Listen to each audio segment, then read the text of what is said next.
आरक्षण पर बोले पीएम मोदी, सैकड़ों साल अन्याय हुआ, पूर्वजों ने पाप किए होंगे, मैं प्रायश्चित कर रहा।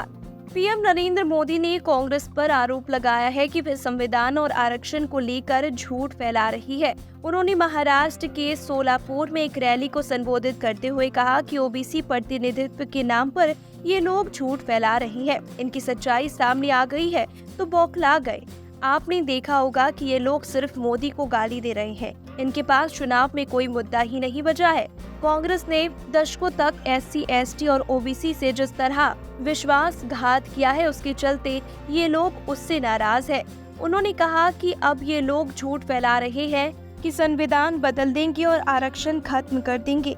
मैं पहले ही कह चुका हूँ कि खुद बाबा साहेब अम्बेडकर चाहे तो संविधान को बदल नहीं सकते।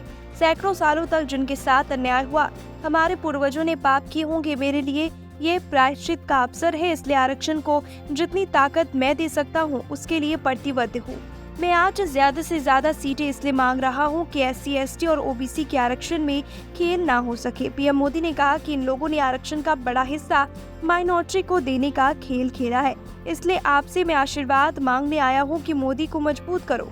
महाराष्ट्र में विपक्षी गठबंधन पर हमला बोलते हुए कहा कि कांग्रेस के 60 सालों के राज में सबसे ज्यादा एससी, एसटी और ओबीसी के परिवारों को ही सबसे ज्यादा हालत खराब रही। गांव के बाहर झुग्गियों में रहने वाले लोग आखिर कौन है? हमारे दलित समुदाय के लोग ही हैं। आज उन लोगों को पहले लाभ मिल रहा है जो दशकों से पिछड़े हुए थे।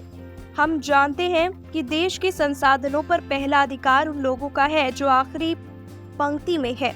महात्मा गांधी भी ऐसा ही करते थे। पीएम मोदी ने कहा कि मुफ्त राशन, बिजली, गैस सिलेंडर और आवास जैसी जरूरतें इन्हें वर्गों की सबसे ज्यादा थी, इसलिए हम उन योजनाओं को लाए और बिना किसी भेदभाव में लागू किया। पीएम मोदी ने कहा कि इन स्कीमों से जोड़ने के लिए हमारी समाज घर घर पहुंची है। प्रधानमंत्री ने इस दौरान कमजोर आर्थिक वर्ग को मिलने वाले ईडब्ल्यूएस आरक्षण का भी जिक्र किया। उन्होंने कहा, हमने एससी, एसटी और ओबीसी के लोगों का हक मारे बिना ही सामान्य वर्ग के गरीबों को आरक्षण दिया। इसके खिलाफ कहीं कोई हिंसा नहीं हुई, बल्कि दलित नेताओं ने भी स्वागत किया।